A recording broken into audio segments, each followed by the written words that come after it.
KaraokeBooks. A Connecticut Yankee in King Arthur's Court. Written by Mark Twain. Audiobook. Chapter 41. The Interdict. However, my attention was suddenly snatched from such matters. Our child began to lose ground again, and we had to go to sitting up with her. Her case became so serious. We couldn't bear to allow anybody to help in this service, so we too stood watch and watch, day in and day out. Ah, Sandy, what a right heart she had. How simple, and genuine, and good she was. She was a flawless wife and mother, and yet I had married her for no other particular reasons, except that by the customs of chivalry she was my property until some knight should win her from me in the field. She had hunted Britain over for me, had found me at the hanging bout outside of London, and had straightway resumed her old place at my side in the placidest way and as of right. I was a New Englander, and in my opinion this sort of partnership would compromise her, sooner or later. She couldn't see how, but I cut argument short and we had a wedding. Now I didn't know I was drawing a prize, yet that was what I did draw. Within the 12-month I became her worshipper, and ours was the dearest and perfectest comradeship that ever was. People talk about beautiful friendships between two persons of the same sex. What is the best of that sort, as compared with the friendship of man and wife, where the best impulses and highest ideals of both are the same? There is no place for comparison between the two friendships. The one is earthly, the other divine. In my dreams, along at first, I still wandered 13 centuries away, and my unsatisfied spirit went calling and harking all up and down the unreplying vacancies of a vanished world. Many a time Sandy heard that imploring cry come from my lips in my sleep. With a grand magnanimity she saddled that cry of mine upon our child, conceiving it to be the name of some lost darling of mine. It touched me to tears, and it also nearly knocked me off my feet, too, when she smiled up in my face for an earned reward, and played her quaint and pretty surprise upon me. The name of one who was dear to thee is here preserved, here made holy, and the music of it will abide alway in our ears. Now thou'lt kiss me, as knowing the name I have given the child. But I didn't know it, all the same. I hadn't an idea in the world, but it would have been cruel to confess it and spoil her pretty game, so I never let on, but said, "Yes, I know, sweetheart, how dear and good it is of you, too. But I want to hear these lips of yours, which are also mine, utter it first, then its music will be perfect." Pleased to the marrow, she murmured, "Hello, Central." I didn't laugh. I am always thankful for that. But the strain ruptured every cartilage in me, and for weeks afterward I could hear my bones clack when I walked. She never found out her mistake. The first time she heard that form of salute used at the telephone she was surprised, and not pleased, but I told her I had given order for it, that henceforth and forever the telephone must always be invoked with that reverent formality, in perpetual honor and remembrance of my lost friend and her small namesake. This was not true. But it answered. Well, during 2 weeks and a half we watched by the crib, and in our deep solicitude we were unconscious of any world outside of that sick room. Then our reward came. The center of the universe turned the corner and began to mend. Grateful? It isn't the term. There isn't any term for it. You know that yourself, if you've watched your child through the valley of the shadow and seen it come back to life and sweep night out of the earth with one all-illuminating smile that you could cover with your hand. Why, we were back in this world in one instant.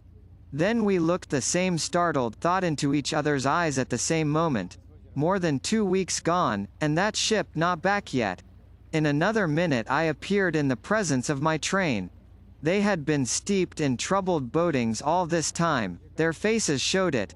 I called an escort and we galloped 5 miles to a hilltop overlooking the sea. Where was my great commerce that so lately had made these glistening expanses populous and beautiful with its white-winged flocks? Vanished, every one.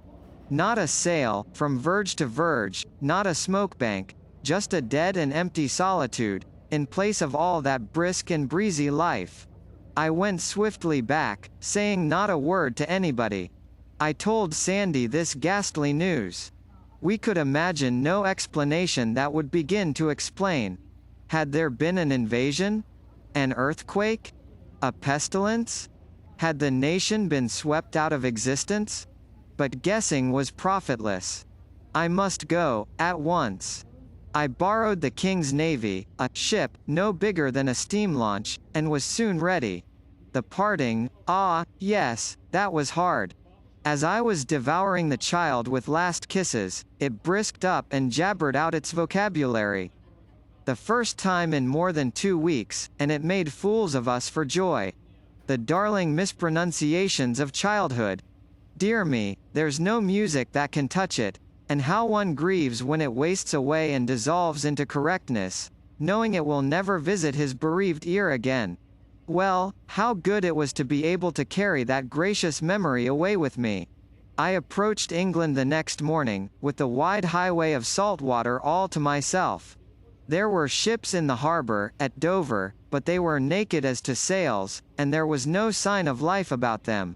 It was Sunday, yet at Canterbury the streets were empty. Strangest of all, there was not even a priest in sight, and no stroke of a bell fell upon my ear. The mournfulness of death was everywhere. I couldn't understand it. At last, in the further edge of that town I saw a small funeral procession. Just a family and a few friends following a coffin.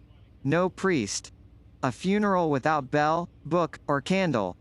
There was a church there close at hand, but they passed it by weeping, and did not enter it.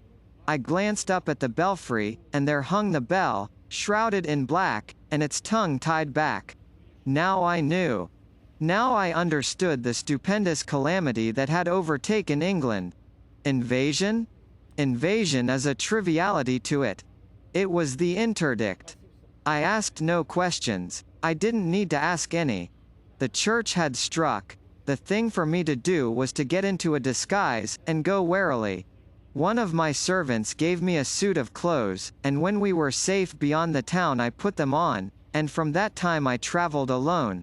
I could not risk the embarrassment of company. A miserable journey. A desolate silence everywhere. Even in London itself. Traffic had ceased. Men did not talk or laugh, or go in groups, or even in couples. They moved aimlessly about, each man by himself, with his head down, and woe and terror at his heart. The Tower showed recent war scars. Verily, much had been happening. Of course, I meant to take the train for Camelot. Train. Why, the station was as vacant as a cavern. I moved on. The journey to Camelot was a repetition of what I had already seen. The Monday and the Tuesday differed in no way from the Sunday. I arrived far in the night.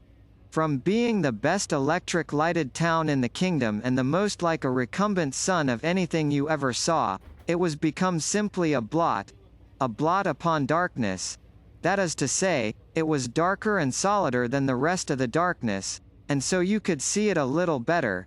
It made me feel as if maybe it was symbolical, a sort of sign that the church was going to keep the upper hand now, and snuff out all my beautiful civilization just like that. I found no life stirring in the somber streets.